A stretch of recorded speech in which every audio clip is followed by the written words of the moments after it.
চোখ রাখবো পরের খবরে। মণিপুরে বিজেপি কি বেকায়দায়, এটাই এখন সবথেকে বড় প্রশ্ন।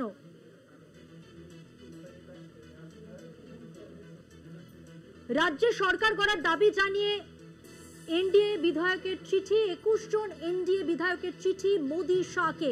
স্বাক্ষরকারীদের মধ্যে নেই পূর্ব মুখ্যমন্ত্রী বীরেন সিং। 21 জনের মধ্যে রয়েছেন মেইতি, নাগা ও পঙ্গাল সম্প্রদায়ের বিধায়করা। আরো বিস্তারিত জানবো। আমার সঙ্গে নিউজ রুম থেকে রয়েছেন আমাদের পলিটিক্যাল এডিটর আশিস চট্টোপাধ্যায়। আশিস দা, কি খবর রয়েছে, কি জানা যাচ্ছে এই বিষয়ে? দেখো, গুরুতর একটা ডেভেলপমেন্ট হচ্ছে মণিপুরে, যেটা দেখা যাচ্ছে বিজেপির নেতৃত্বে যে এনডিএ, সেই এনডিএর মধ্যে বড়সড় ফাটল দেখা যাচ্ছে এবং এই ফাটলের কেন্দ্রবিন্দু সম্ভবত বীরেন সিং, যিনি কদিন আগে পর্যন্ত মুখ্যমন্ত্রী ছিলেন। রাষ্ট্রপতির শাসন করে বীরেন সিংকে সরিয়ে দেওয়া হয়েছিল। বীরেন সিংয়ের বিরোধী যে বিধায়করা ছিলেন তারা একজোট হয়েছেন এবং কেন্দ্রে প্রধানমন্ত্রী এবং স্বরাষ্ট্রমন্ত্রীকে তারা চিঠি লিখেছেন। চিঠি লিখে তারা অবিলম্বে মণিপুরে সরকার গড়ার দাবি জানিয়েছেন।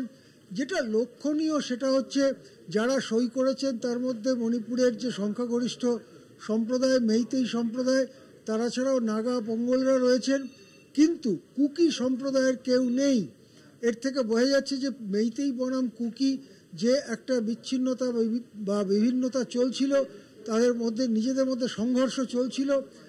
সংঘর্ষের পরিস্থিতি, সর্বশেষ কোনো বড় ঘটনার খবর আমাদের কাছে নেই, কিন্তু অন্তত বিজেপির বিধায়কদের মধ্যে মেইতেই বনাম কুকি এই বিভাজনটা রয়েই গিয়েছে এবং সেই জন্য কোনো কুকি বিধায়ক এই চিঠিতে সই করেননি, এরকমই খবর এসে পৌঁছচ্ছে।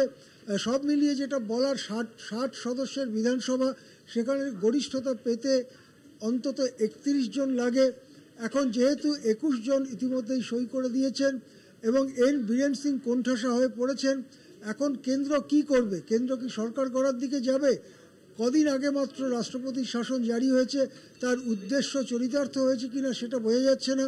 ইতিমধ্যে পহেলগামের ঘটনায় সারা দেশে অন্যরকম পরিস্থিতি। এর মধ্যে কি মণিপুরে সরকার গড়ার দিকে যাবে কেন্দ্র? যথেষ্ট সন্দেহ আছে। কিন্তু যদি সরকার গড়ার দিকে যায় তাহলে আর বীরেন সিং যে ফিরে আসছে না সেটাও স্পষ্ট হলো।